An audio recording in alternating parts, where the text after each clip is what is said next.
Good afternoon and welcome to the News Roundup for Monday, November 3rd, 2025. I'm Bill Thomas and here's what's happening right now. President Trump weighing in on a number of critical topics during an extremely rare interview on 60 Minutes. The president sharing his views on the impact of the government shutdown, ICE raids, nuclear weapons, and a bunch more. Iran's supreme leader issuing a provocative ultimatum to the U.S. concerning our nation's ongoing involvement in the volatile Middle East, and a top European official accusing communist China of supporting Russia's war against Ukraine in order to divert American attention away from Beijing. Also, millions of voters nationwide about to make some critical decisions in Tuesday's pivotal election, and a very special cafe in Dubai now offering up the world's most expensive cup of coffee, and you won't believe how much they're asking for a mug full of Java. Frankly, I don't care as long as producer Davey is picking up the tab. All this and a bunch more, it's coming up right now on the Big Roundup. We have a great deal to get to today, and we begin with President Trump sitting down with Norah O'Donnell. It's a big, wide-ranging interview on the legendary CBS News program 60 Minutes. Now, the Q&A session touching on a number of pressing subjects, including crime, the economy, foreign policy, and more. During the exchange, the president says that right now the Democrats are crazed lunatics who have completely lost their way when it comes to the government shutdown, and that sooner or later, they'll be forced to cave in to Republicans and vote to reopen the government. He says if they don't, however, and the shutdown continues, the drag on, the GOP simply has to double down by getting tougher, ending the filibuster entirely, and then doing whatever they want. Trump also says that the Affordable Care Act, you've heard of that as Obamacare or ACA, is terrible, and that if Democrats eventually come to their senses, both parties can work together and fix our country's health care dilemma once and for all. And personally, for me, makes perfect sense. You got to think about it. You go back a few semesters, and you might recall that Obamacare has pretty much forced down our gullets. Additionally, as part of the interview, the president also discussed a number of pressing issues concerning foreign policy, 47 claiming that despite their denials, China's communist regime has secretly been testing a bunch of devastating nuclear weapons. Now, they don't talk about it in polite company, but he's convinced they're absolutely doing it. Says that those trials have been taking place deep under the ground, that Russia has been testing a bunch of provocative missiles as well, and that as a result, now time for us to join the party and begin conducting some nuclear tests of our own. What's good for the goose? Well, you know the rest. Among the other subjects covered in the big conversation, the president revealing he believes that ICE raids on illegal immigrants haven't gone nearly far enough, that if push comes to shove, he'll use the Insurrection Act in a heartbeat, all to deploy the U.S. military to American cities, and that he seriously doubts we'll ever actually go to war with Venezuela. Final thoughts, and this is the News Roundup Lowdown. Amazing interview with President Trump on the big 1-hour program on Sunday night. I watched the whole thing. 47 hitting the ball out the park a number of times, and his fabulous retorts, they couldn't have been better. The question regarding have immigration raids gone too far was met with a great response from the president, but the real answer should have been, why did the previous administration put us in a position where we have to participate in these immigration raids at all? The Biden administration created all this chaos. Team Trump merely batting cleanup. Also, if you missed it, Noble Nora questioning the boss about one particular pardon which Trump recently made, but maybe she should think about that time when Joe Biden pardoned his own son. That's Hunter Biden, who was convicted on federal gun charges and had pleaded guilty to 9 tax-related charges, including 3 felonies. Nora, get it together. I'm just thinking out loud. Now, she also made it clear that Trump has been promising to fix health care for a number of years, about 15 years. But as he pointed out, the Democrats are hamstringing the process. Obamacare? Yeah, we can do tons better. The Trump administration could easily create a superior health insurance system with better service, lower premiums, and superior care. Better yet, and as we've said on this program right here a number of times, put Amazon.com in charge. I guarantee they will doll everything up overnight. Now, the interview also focused quite a bit on the government shutdown, and even John Fetterman, the Senate Democrat from Pennsylvania, says his party needs to own this shutdown. That's very telling. Democrats are right now refusing to negotiate, and simply out of fear, they're afraid of losing a battle which they never should have initiated. It's kind of like a small child lying to their parents and then coming up with another lie to cover the first one, and on and on and on. They're digging themselves a hole. Democrats, exact same thing. All right, tell us what you're thinking. You're going to find us at newsroundupwithbill@gmail.com. And producer Davey, Big Bad Davey Ross. Who's up first? Okay, Bill, we start with John from Lexington, Kentucky. What you got, John?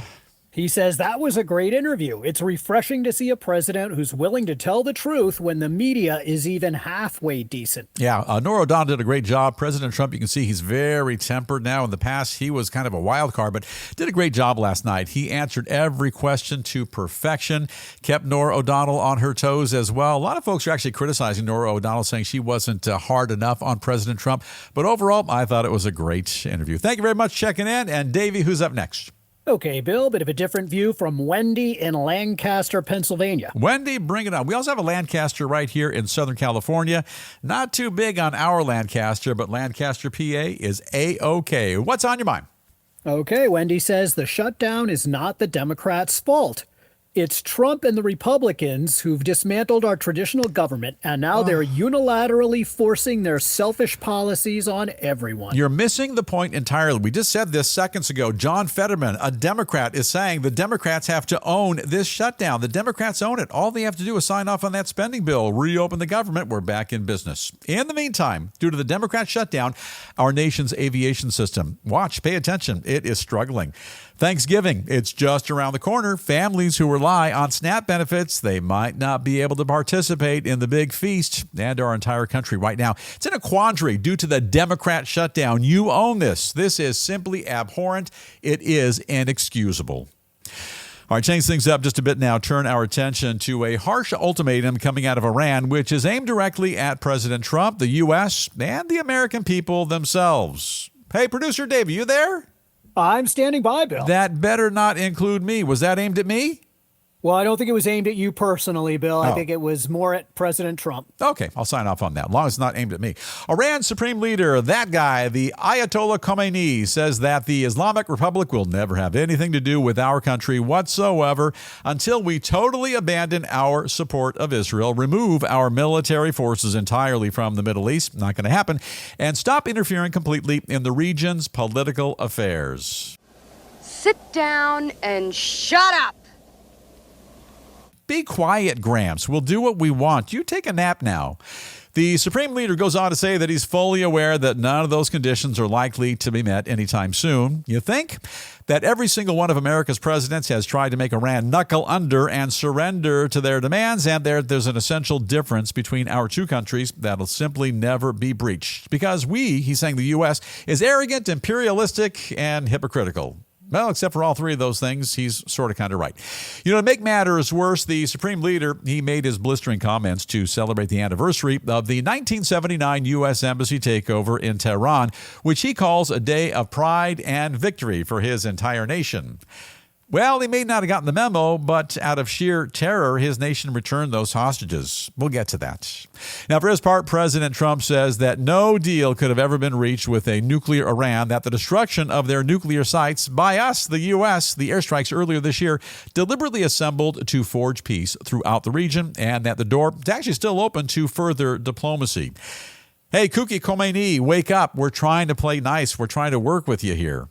In the meantime, the Iranian state media now reporting that the main source for all of the drinking water in the capital city of Tehran in Iran now at risk of running completely dry within a couple of weeks as their country suffers through their worst drought in decades. Now, final thoughts, and this is the News Roundup Lowdown. Iran's supreme leader issuing ultimatums to President Trump. That's akin to the Toronto Blue Jays right now telling the world champion LA Dodgers that they better not come back next year and beat him again. Hey, producer Davey, too soon? Yeah, Bill, that's a little too soon. Yeah, I might want to apologize for that. They're in no position to make that demand. Well, they're not. Now you get the idea. The U.S. will no sooner abandon our precious ally, Israel, than the American public will abandon their gas-powered cars, trucks, SUVs, and motorcycles. Yeah, gas them up. Hey, look, Iran's Grand Poobah complains that every American president has sought Iran's submission. Not exactly accurate. You know, back in 1979, when Iran took 66 Americans hostage at the embassy of the U.S. in Tehran, we didn't demand submission. We simply did all we could to get them back. Oh, yeah, and spoiler alert, we got them back. Producer Davey, if you would please, turn the time machine back on if you can, and please, if you can, include some goofy time machine sound effects. It was January 20, 1981, minutes after Ronald Reagan's inauguration as our nation's 40th president. All captives held at the U.S. Embassy in Tehran, they were cut loose, and that ended just like that 444-day Iran hostage crisis. Hey, Producer Davey, is that just a coincidence? No, Bill, that was not a coincidence. It was more than just a coincidence. You know, when Iran was threatening Israel, the Trump administration obliterated their nuclear infrastructure. And now, it gets worse. Like that Jackson Browne hit song from 1978, Running on Empty. Iran's capital, Tehran, is suffering a similar fate. They're in the middle of a brutal drought. Reservoirs here, they have about 13 gallons of water left. And they're also running on empty. And I checked it out online. Sparkletts water, they do bring good tasting water to a thirsty world, but Tehran, it's not on their delivery route. Brother Khomeini, you have no nuclear program. You're out of water, and you're in no position to call any shots with us, the U.S., or anybody else. Now, share your thoughts and ideas with us. We're at newsroundupwithbill@gmail.com. Davey, who's up? Okay, Bill, we start with Mahmoud in Paterson, New Jersey. Hello, Mahmoud. He says the Iranian regime is awful. They torture their own citizens, finance terrorists, and oppress their own people. They're liars. I don't care what they say. Yeah, and it's just mind-boggling to me that they would step up to the plate after we already destroyed their nuclear infrastructure and start making demands. The Trump administration has been very generous to Iran now that nuclear infrastructure has been dismantled. We're still willing to work with you, but they just won't come to the table. That Supreme Leader getting on in years. At one point, he'll step down. Whoever the next Supreme Leader is, hopefully we can all do business. And Dave, who's up next? Okay, Bill, a different view from Faith in Ontario, California. Hiya, Faith. She says, Iran has every right to protect their own interests, and our supreme leader is right about America. Trump, mind your own business and go home. Well, the Middle East is our business. President Trump is minding our business. Israel is our business. We have to be there. We have to protect Israel. If it weren't for the U.S. standing up for Israel, things could be a little different right now with Iran in that region. They threatened to wipe Israel off the face of the map. You'll recall that very well. It would also appear as though right now, Iran, think about it, Iran is a lame duck on top of being absent a nuclear program and their capital being as dry as a U.S. state during Prohibition. Iran also has an economy which is brutally compromised. It ain't pretty. They're simply in no position to issue ultimatums to anybody, anytime, anywhere. All right, switch things up just a bit now. Shift our focus to a top European official now directly pointing her finger just like this at China, clearly blaming the communist regime for deliberately prolonging Russia's brutal war against Ukraine, and this in order to intentionally distract the U.S. Well, note to China, we're not distracted. The EU's leading foreign affairs representative claims she was told personally by China's highest-ranking diplomat that Beijing has no desire to stop the war in Ukraine because when it does eventually end, America will then turn their sights on the communist regime. Well, so you know, our sights are on you 100% of the time. But I will be watching you, studying your every move. We're real good at what we call multitasking. We can pay attention to Russia, we can pay attention to China at the exact same time. Very easy. She also says it's clear by now that Russia's President Vladimir Putin has no intention of signing a ceasefire deal anytime soon, and that China knowingly enables his war effort by purchasing Russian energy while at the same time providing Moscow with critical military tech. She goes on to point out that both Beijing and Moscow have been completely open about their mutual desire to overturn the current U.S.-led democratic world order. I've been saying that for months and months, that many Westerners continue to be blindsided by their assault on democracy, and that it's time for all of us in the free world to start taking their threats much more seriously. Well, brilliant observation, and I've said the exact same thing a number of times right here on this program. You know, experts say that the officials' comments show that the EU has now come to the realization that the issues of Russia and China are completely interlinked. They also say both Europe and the U.S. must work in harmony to put much more pressure on the Chinese communist regime and force them to cut back on their aid to Russia. Now, final thoughts, and this is the News Roundup Lowdown. And this is something we've talked about on the program so many times, and it is worth repeating. China is, in fact, a willing participant and wholly complicit in Russia's war with Ukraine. They've got blood on their hands. China continues to purchase fuel from Russia, and all that dough, it's simply funding Russia's war machine. Now, to pour salt on the wound, it's no secret that China also continues to provide critical technology to Putin and his cohorts, which is essential to keeping that battle alive and thriving. Also, as a result of this war, hundreds of thousands of Russians and Ukrainians, North Koreans as well, they've been killed. There have been tons more injured, and if the war were to end shortly, the cost right now to rebuild Ukraine would be well over $500 billion.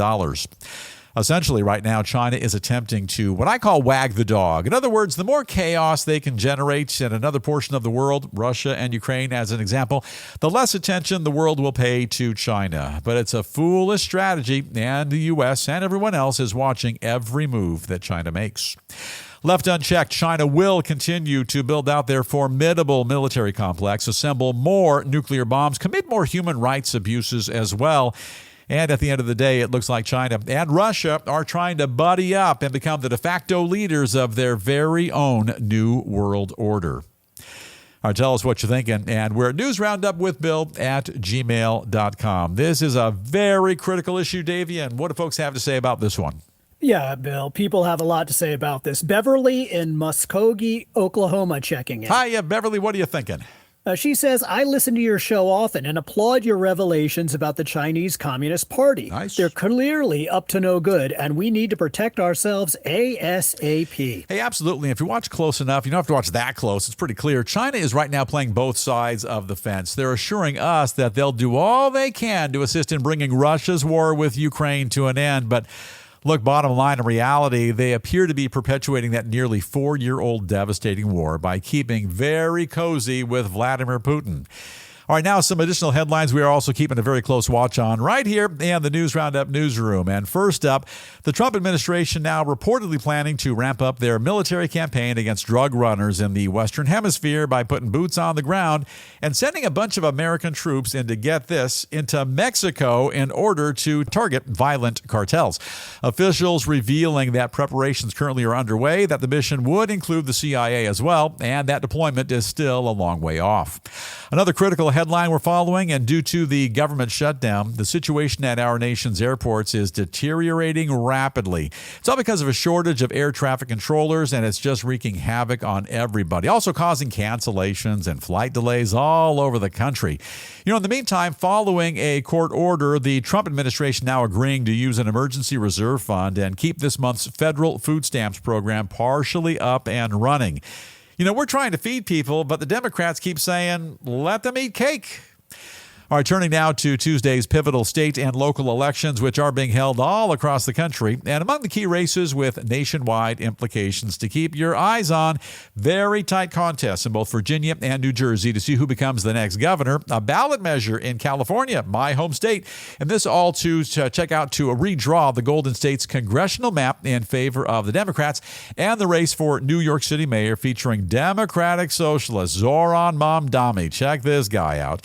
And by the way, according to a new poll, nearly 800,000 New Yorkers say they'll actually leave the city entirely if Mamdani actually squeaks out to victory. And producer Dave, I can top that. I'm not even a New Yorker, but I've been there, and I already left. That's how bad it is.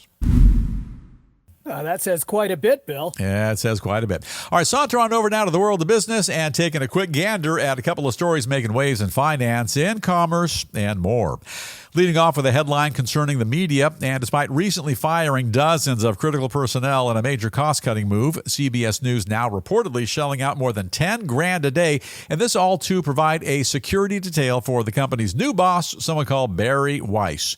In a cost-cutting measure, everyone else at the Tiffany Network, they get their walking papers, but she has a security team at $10,000 a day. I guess that's money well spent. I'm no business guru.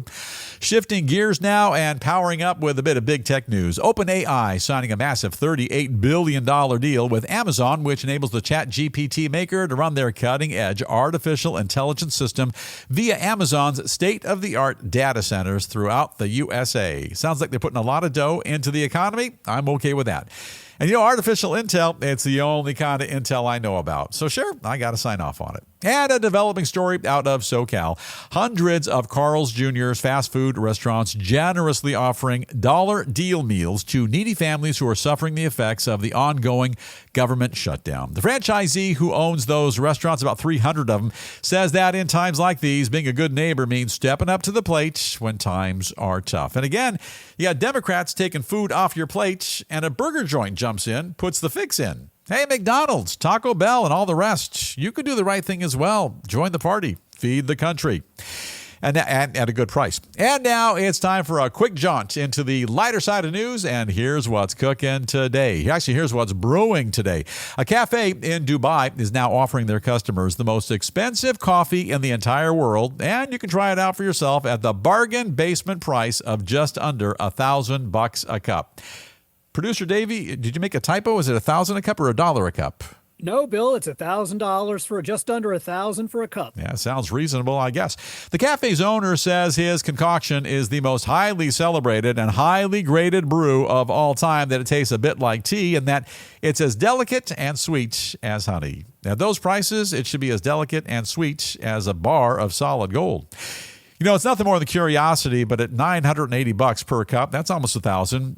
Davey, I'm just kind of curious, do you get free refills? Because let's say you buy one cup, but you stick around the cafe for a couple of refills, it's no longer $980. You amortize the cost, and now each cup is only about $327. Have you thought of that? No, Bill, I never thought of that. It's a really good point, but I don't think you get refills. Yeah, also, I know from experience that Starbucks baristas, they dig the tips, but with prices this high, is tipping really necessary at $980 a pop? Well, I think, Bill, if you can afford the $980, you probably can afford a tip, too. Probably afford the tip as well. Don't be cheap. All right, scooting along, today is National Sandwich Day, and in honor of the holiday, a bunch of popular nationwide chains offering up some hefty discounts, including Jersey Mike's, Jimmy John's, Subway, and more. Well, it's the end of the day. Why didn't you tell me this earlier? I'm thinking out loud, but maybe lunchtime, Davey? You couldn't have said this? Sorry, Bill. I was too busy out ordering my sandwich. And probably at a News Roundup discount somewhere. That's great. In the meantime, if regional cuisine is more to your liking, don't forget to check out some of the local joints to see if they're cooking up something special for the big celebration. Now, in honor of National Sandwich Day, each state, if you didn't know this, is 100% entitled to staking claim to what they profess to be the premier sandwich. But in the end, the sandwich that takes the gold ribbon every time, it's that foot-long meatball sub right out of the oven, dripping with marinara sauce and smothered in mozzarella cheese, and it might look just something like this. I can't see if there's a picture over my head, Davey, but you know, whenever we start talking about sandwiches, you know what Editor Pranov always does. And Producer Davey, you're a bit more fond of the pimento loaf sandwich with ketchup, but you're kind of an odd cat. I hope they don't taste as bad, those pimento loaf sandwiches, as bad as they look or they smell. And by the way, Producer Davey, do you like the pimento loaf sandwich better than the Spam sandwich? And do you ever combine the two and make a big tower? Oh, yeah, Bill. You can't beat either one of those, and there's nothing better than a good Spam sandwich. I'll take a meatball sandwich, but you have what you have. You know, sometimes you can pick up some pretty decent grub at your local convenience store as well, but if you try to walk into one particular gas station, Mini Mart in Arizona, you might be out of luck. Now, one such station is in a place called Tucson. Tucson, Davey? What's Tucson? No, Bill. It's Tucson. Oh, Tucson. I've heard of Tucson. I think you spelt it wrong because it says Tucson. This place in Tucson has a huge sign on the door which says no walkers are allowed. That their customers have to arrive in a vehicle in order to step inside. And no matter what, they reserve the right to refuse service to anyone they choose. No car, no service. Well, that's a kind of an interesting way for those mini marts to cheat the public out of getting cheated at the gas station convenience store. Everything you buy from those goofy mini marts, brutally overpriced. $3 for a bottle of water, 8 simoles for a tiny packet of salt-laden, sugar-packed teriyaki beef jerky, and a bucket of milk. That'll set you back a half a week's salary.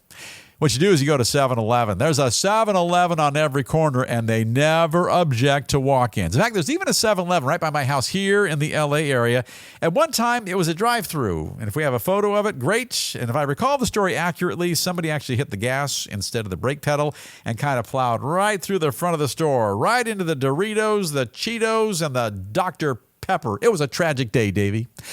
And now it is time for us to call it a wrap on the Monday edition of the Big News Roundup. But before we go, as we do each and every day here on the program, we share with you a very notable quote, and these thought-provoking words come to us today from a guy called Victor Hugo, who said, "When dictatorship is a fact, revolution becomes a right."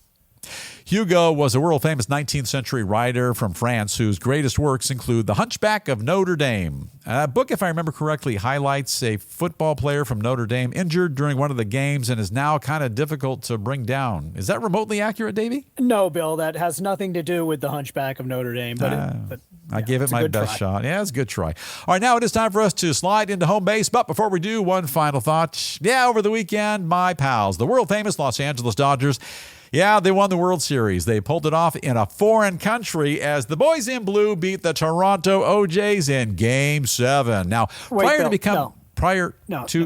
you got something wrong there. Well, hold on. Very important baseball story. Hold on. Now, prior to becoming Canadian baseball players, the OJs, they had a string of hits back in the 1970s. The Backstabbers, Love Train. Bill, you're off base. Hold on. This is a very important baseball story. Don't interrupt now. Where was I? Backstabbers, the Love Train, and a bunch more. So, once again, congratulations to the Dodgers for beating a decades-old pop band, the Toronto OJs. Many years ago, Dave, I actually saw the OJs performing on both American Bandstand and on Soul Train. They were fine musicians, but not so great at baseball.